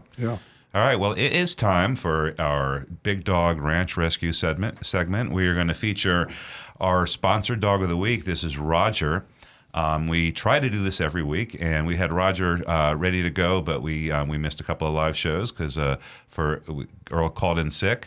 But we're going to show you a video from Big Dog Ranch Rescue featuring Roger. He's a 1-year-old dog. He's a mutt from Texas. And he's about 40 pounds, and they're going to tell you all about him. You're going to see him if you're watching the stream on YouTube, youtube.com/Earl on Cars, or tune in over on Facebook, facebook.com/Earl on Cars if you want to see this dog. Otherwise, you're going to have to hear it. Just listen to the description. So this is like I said, a beautiful little mutt dog, and we're going to roll the tape now, and let's go ahead and watch.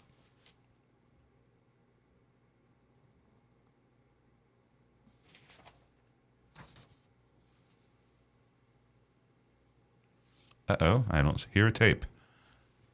No tape. No tape. Well, there's the tape. No audio. Okay, well, I will fill in like subtitles. Roger. He's wonderful with other dogs. He's in a bunk with about 3 other dogs, and they all get along incredibly well. He's amazing with people, children. He loves his toys. He loves to swim. He loves everything. He's amazing. And I'm going to show you that I even taught him how to sit with treat. Ready? Roger, sit. Who's a good boy? Hey. Very, very easily trained. Yeah. He's very smart. He's got a lot of energy. He loves his walks. But I think he's gorgeous. I was thinking about renaming him Bandit. You guys obviously can call him whatever you'd like. But again, this is Roger, little over 1, and he so is ready to go home. And he is so lovable, I cannot even tell you. So please visit our website, bdrr.org. Again, bdrr.org. And bonus, we are having a Mother's Day special. So we would absolutely love it if you'd come out to the ranch, visit Roger on our website, and certainly visit him in person would be absolutely wonderful. Thank you, everybody. Have a wonderful day. Well, all right. So you heard it from BDRR right there. That's Roger. He said he's about 40 pounds, 1-year-old, 3 months, and since he's our sponsored dog, you go through us, let us know. We will pay the adoption fees. Just reference Earl on Cars. One thing, let you know, I just saw this on his sheet. He is Ehrlichia positive. I had to look it up. It's just he got bit by a tick, and he's got a bacterial infection, so it means he's going through a round of antibiotics. But he'll be fine. They take him real carefully. Yeah, and just so y'all know, people cannot catch Ehrlichia from dogs. Ooh. You can get Ehrlichia if a tick bites you that has Ehrlichia, but you can't get Ehrlichia from Roger here. And I know they said they were thinking about changing the name to Bandit. I like Roger. Let's keep it Roger. I do too. Roger that. Roger. Okay. Here's an interesting thing that in last Sunday's New York Times, there was an excellent article. A dog scientist, unbeknownst to me and a lot of people, the the pedigree dogs now are becoming so inbred. Yeah. They're getting to the point now where it's actually almost prohibitive to buy a pure breed dog. I never knew this. The American Kennel Association, in the fine print when you adopt a pedigree dog, they describe the dangers. But I've always bought, and up until my affiliation with Big Dog Ranch, I've always thought you're going to buy a Dachshund, you're going to buy an Airedale, you're going to buy a Labrador Retriever. I thought in terms of dogs by brand, and until Big Dog Ranch came along and came into our lives about 15 years ago, that was the way I thought about buying a dog. Back then, you could buy a pure breed dog, and they weren't that bad. But in the past just 10 years, the inbreeding is becoming off the chart. I read there's a big graphical present in New York Times did a thing on inbreeding. That's what I was just saying. On and Sundays, they listed it from the least inbred, which would be a Corsa. What are those? Well, all that list. If you look carefully, that list they had there, all of that was to be watched. Yeah. The worst were down there, like golden retrievers. Yeah. And that's what I was. We were looking at that the average lifespan of a golden retriever is like around 10 years old now, and in the 80s or the 90s it was 13, 14 years. Yeah. And it's from all the inbreeding. Yeah, and some of them are actually the bulldog, a particular breed. The French one. The French bulldog.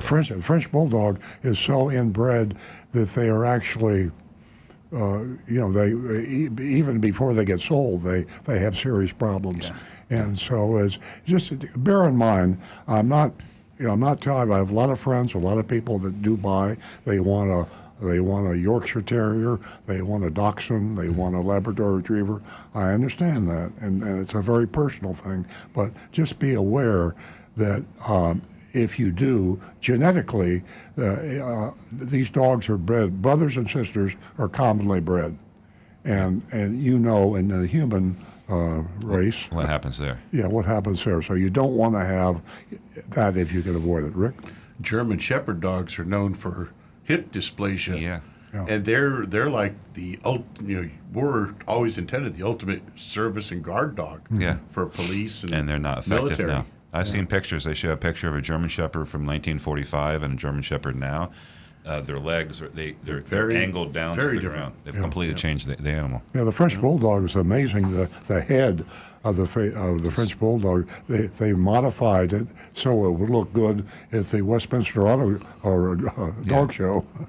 But they can't breathe. And they can't breathe. Yeah. They don't breed. Yes, exactly. Could you imagine if the same effort made to breed dogs to look cool was made?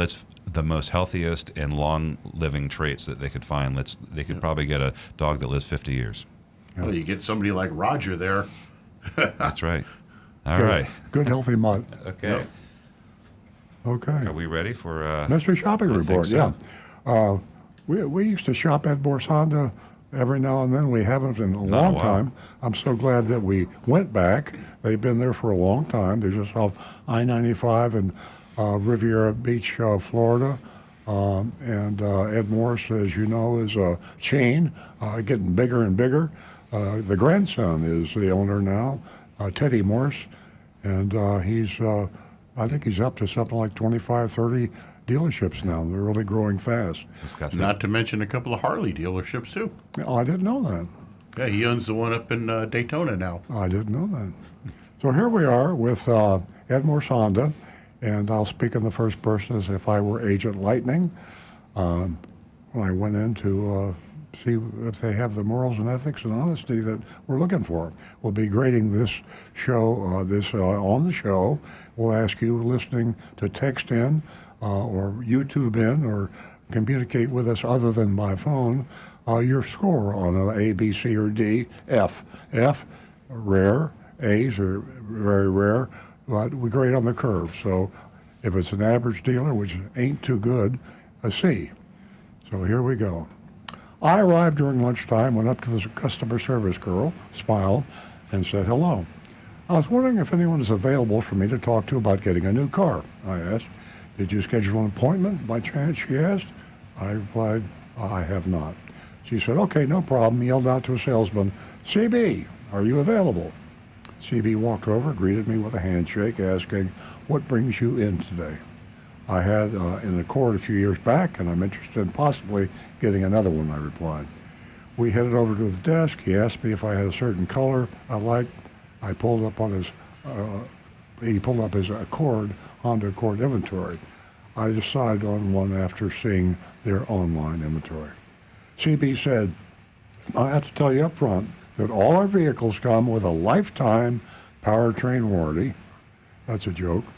Mud guards, wheel locks, and screen protectors for an additional $30,995, $39.95, almost $4,000. I don't want wheel locks. I hate those, I said. CB Way to go, Agent Lightning. CB replied, well, most of that $4,000 is a powertrain warranty. I choked when I read that. And comes with all of our new vehicles. You also get an 8-year, 100,000-mile warranty on the lithium hybrid battery.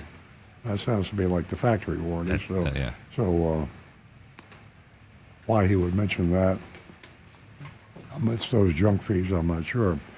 Switching subjects, he asked, do you currently lease any vehicles? Are you a recent college graduate? Or are you in the active duty retired military? No, no, and no, I said. He appeared a bit taken back by my irritation and said a little indignantly, I was just looking for additional savings for you. Hey. That's not professional, in my opinion, for a salesperson to act indignant to a customer. Yeah. Anyway, after I picked the car from his computer, a new 2024 Honda Accord Hybrid Sport with an MSRP of $34,445, he asked, what exactly are you hoping to do today? You wonder about these comments. I want to buy a new car, I said. CB paused for a moment, smiled, and said, great, and asked for my license. He excused himself to get the keys. CB returned a few minutes later, let me know he would pull it up front for me to drive. As promised, a minute later, he pulled it up by the front door. The Monroney label was in the right place. Well, I'll be darned. That's rare. We don't normally see that. It's always exciting. Here in South Florida. In the right place. That's on the window, affixed to the window. And the MSRP matched what I saw on CB's computer screen, $34,445. The package described by CB was also there, the Ed Morris Honda Protection Package, and lifetime powertrain warranty for an additional $3,995. And contrary to what he said earlier, most of the extra charges came from the junky add-ons, not the junky warranty. So he doesn't even know what his own addendum label says. Can I point one thing? Sure. $575 for wheel locks. Yeah. That's crazy. They're like $40. They're like $40 online, and it takes 10 minutes to install them. Yeah. That's what dealer installed accessories are. They're extremely overpriced to give a big, fat profit margin, and nothing like something that costs you $25 that you charge how much for? $575. Yeah, crazy. We went on a nice test drive. He went over all the safety features of the car.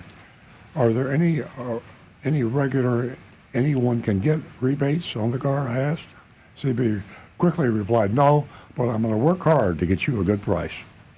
Once back at the dealership, we went to his desk. He asked if I would be financing or paying cash today. I replied cash, most likely.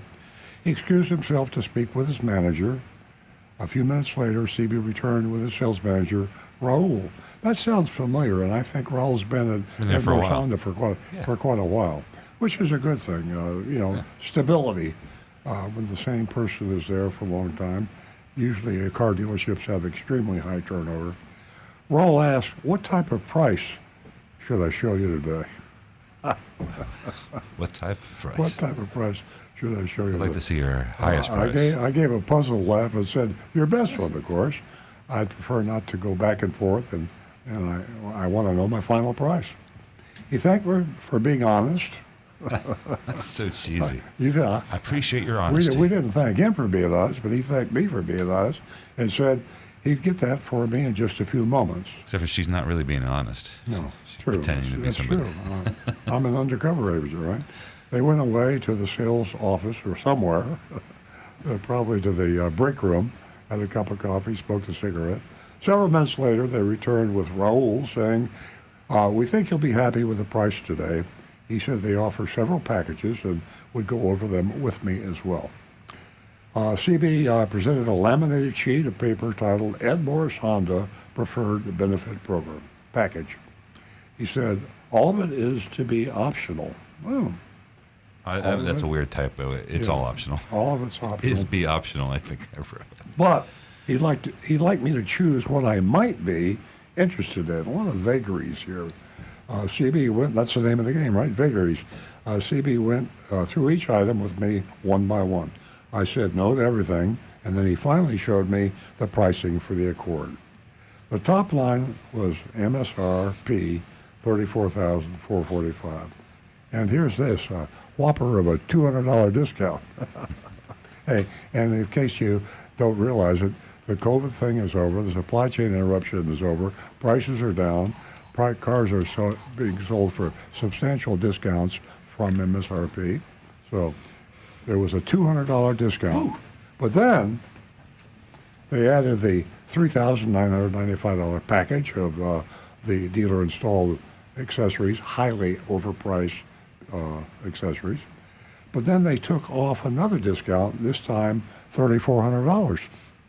That's probably what all the accessories cost them, was $3,400, and they charged $3,995, $4,000. But then they added a $999 junk fee and another $304 junk fee. And Stu wrote this, and I might regret this. Yeah, I think he's probably going to retract that, but he said there are more ups and downs than an airline flight. I won't mention the name of any airline flight, okay, but you get the point. Up and down, and dizzying discounts and markups and MSRP and addendum labels. They're trying to get you dizzy, so you really don't know what the hell the real price is going to be. And here we are. My actual price before tax and legit fees was $35,783, a whopping $1,338 discount. No, this is a discount. Nope. Good Lord. $1,338 above MSRP. Yes, on Accord. Wow. That is just stupid. Mm-hmm. I'm prejudicing the scores now. I apologize. I told him I'd be in touch after I talked to my husband. He thanked me for coming in, applied no pressure, and then walked me to the door. Along the way, I noticed a kitty cat laying in a soft showroom chair. He said, lying, I would believe would be the correct term, lying in a showroom chair. He said, she has become the dealership kitty cat and keeps all the mice away. Nice little chuckle. But not the rats. Not the rats. The rats are still there. Very good, Stu. Yow. He walked me to the door, gave me a business card, and said he'd look forward to hearing from me soon. www.ain'tgonnahappen.com. So there we are, grading on the curve. 99% of our scores are a B, C, D. We have maybe 1% A's and F's because you really got to be a criminal to get an F, and you got to be perfect to be an A, and it just hardly ever happens. So C is average. South Florida is the Sodom and Gomorrah of car dealerships, so a C would almost be a good score in South Florida. So if you can text us your score, we'll read those on the air right now. It's true. I got annoyed at Teddy Morse when I was reading this because his people weren't bad, but they're being forced to go through this presentation, even be shown the price. They had to go through almost like a F&I menu presentation before they were even shown the price. Yeah. The addendum. First I thought, okay, we've seen this trend where people are leading with the addendum, and I'm wondering if that is coming from the salespeople who are, why are you still making me try to justify these huge markups when the market's changed? So maybe they're leading with them because they don't want to take the blame or just get it out of the way. But someone, but Teddy Morris is responsible for all that, and so it's. Well, the fact of it's the matter, such- Teddy Morris has no idea what's going on in the Right. trenches. He thinks he's got your back. Yeah, right. He got 25 dealerships outside of making TV commercials with his leather jacket and his cool beard. He doesn't know what's going He on. doesn't know what's going on in the dealerships, in the trenches. He's got a bunch of commissioned general managers that are running the stores. They get a percent of everything they can steal from the customer. They might be telling him, Yeah. but he's going, okay, that sounds great. we got the Ed Morse protection package. Perfect, do it. Yeah. Oh, by the way, just as an aside here, I know we're running out of time, but Ashley Moody, Florida's Attorney General, is going after Starbucks now. She's going after Starbucks for what, I'm not sure. Now she For lets, being woke. She lets Ed Morse. She let Ed Morse and the other South Florida dealers screw their customers, take advantage of them, and violate Florida law over and over again. And she's going after Starbucks Because they took the Christmas tree off their cup. yeah, and so because it's a politically viable target that'll buy her votes, and also she's probably getting lobbied by the union because the union is trying to unionize Starbucks right now. But politics is so disturbing to me, especially when it comes to something important like state attorney generals. Anyway, I digress. That's okay. We got some grades coming in. Good. And first one here from Bob. Dash is an F in Morse code. I'm sorry, that's the best one I I've bet he ever was. seen. Who was that from, Bob? That's from Bob. Bob, I bet you're a Boy Scout. I remember my Morse code pretty well. Yeah, I can't remember, but I learned it, and I was I was starting to laugh too hard. Dash. That's great. Jonathan Pomko says $4,000 for a powertrain warranty, junk add-on, $600 for wheel locks. Run, do not walk from Ed Morse dealerships. A dealership that takes advantage of its customers deserves less than a stellar grade. They get a D- from me, and I'm feeling generous today. I am definitely not feeling a C or an average. This I think is below what we should expect, even in South Florida. Yeah. And I'm going to go with a D. I mean, really old school. I'm talking old school. Yes. Yeah. D for me. Okay, I've got T Cash says Chat GTP says hard F for the $39.95 protection package worth maybe $300. Did I say maybe? A couple times. Joe did. F. Dealer installed options and fees and no real discount off the MSRP. Over here we've got Tim Gilliland. Too many games and a not so good price. C-. Joseph Kelleher, D-. Mark Anderson, grade C-. Don't mind spending the time, but probably work out a better deal.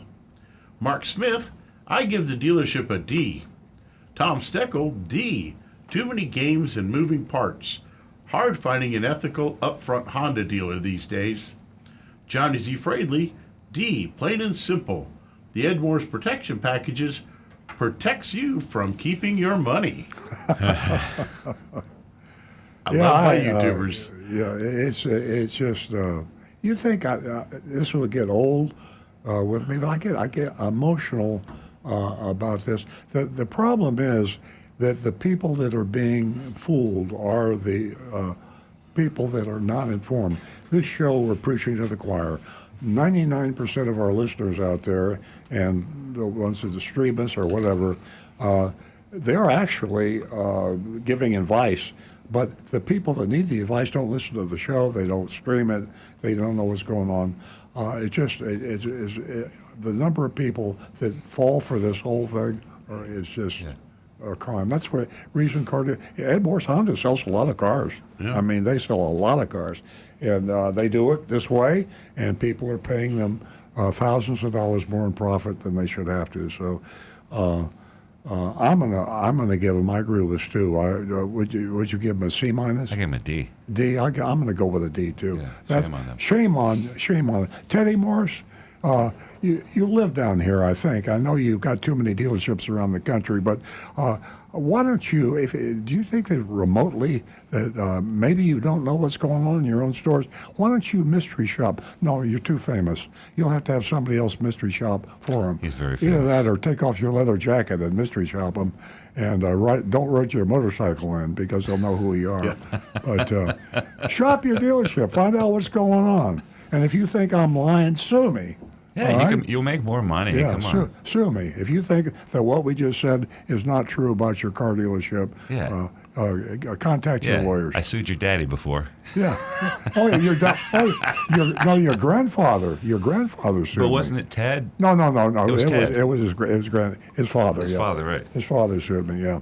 Well, I'm going to agree with you on the D for the vote. Not for the radio show. For something else. Right. Yeah. But maybe we ought to do a mystery shop on his Harley dealership. Well, that's not a bad idea. Except I don't know if You just want to go ride bikes. Agent Lightning doesn't know how to ride a. Rick's mystery shop, and then Maybe we took not another mystery test shop. drive, and then Well, we tested drive another one. Hey, are we I out know of he's- time? Are we out of time, Jonathan? Do we need to go? We have 2 minutes. We But have 2 Nancy minutes. has a grade for us. I asked Nancy for her grade. Oh. And Nancy gives him an F. And I was gonna give him an F for Nancy if she didn't respond, but Nancy gives an F. Fees, too many fees. Yep. Thanks. I hope you're feeling okay. Yeah. Rick, what's your vote? Okay, thanks. Thank you, sweetie Get pie. better soon, Nancy.